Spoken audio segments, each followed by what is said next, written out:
ฉะนั้นในต่อไปข้าพเจ้าขอเรียนเชิญ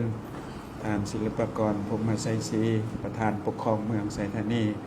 ได้มีคำเห็นต่องานแถลงข่าวในวันนี้ครับขอเรียนเชิญเจ้า ก่อนอื่นขอสบายดีตอนค่ำเนาะบรรดาท่านผู้ชมที่อยู่ทางบ้านทั้งหลายก่อนอื่นมืดในนามข้าพเจ้าในนามต่างหน้าองค์การปกครองเมืองไสยธานีก็ต้อง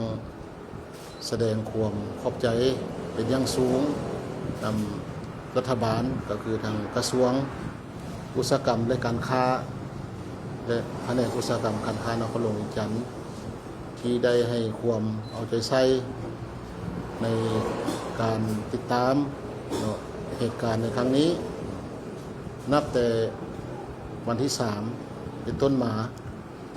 ฮอดปัจจุบันก็เป็นเวลา10 วันกว่าในการติดตามสภาพดินยุบและในการติดตามซอกค้นผู้รับผลกระทบก็ผู้ถูกเสียหายมาฮอดปัจจุบันนี้ก็เห็นว่าสภาพดังกล่าวก็เห็นว่าก็ได้คือทางท่านหัวหน้ากรมก็ได้แถลงการไปแล้วเนาะฉะนั้น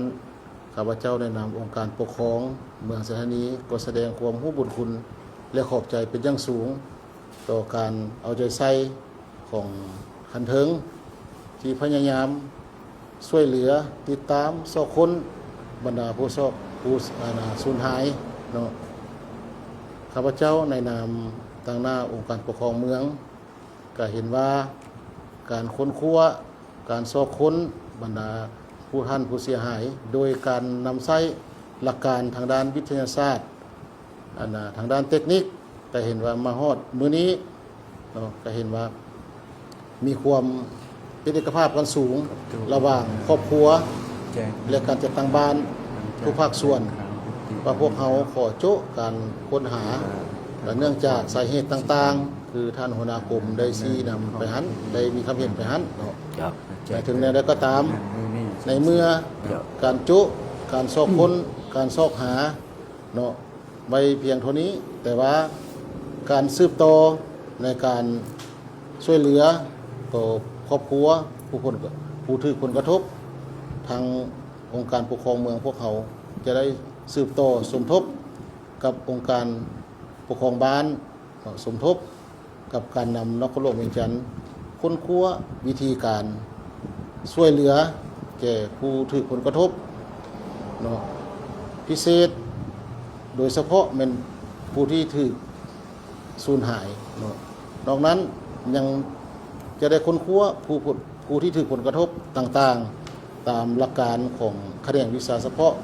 หรือแขนงวิชาการที่เพิ่นกำหนดไว้หันเนาะซึ่งว่าพวกเขาจะได้สืบต่อ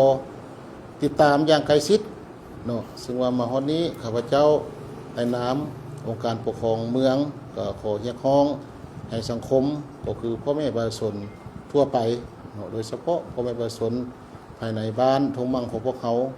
ก็ให้เข้าใจในการเสพข่าวต่างๆให้มีความระมัดระวังเนาะเนี่ยใดก็ตามพวกเขาองค์การปกครองเมืองจะยืนอยู่บนหลักการ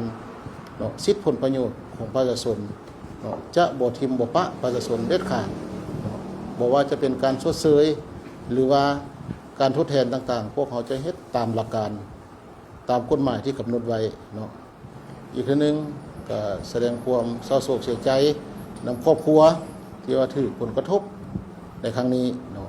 พวกเขาก็ให้คำมั่นสัญญาว่าจะร่วมมือกับรัฐบาลก็คือทางนครหลวงเวียงจันทร์ก็คือทางองค์การปกครองบ้านจะช่วยเหลือและแก้ไขให้เหมาะสมตามขั้นตอนของระเบียบกฎหมาย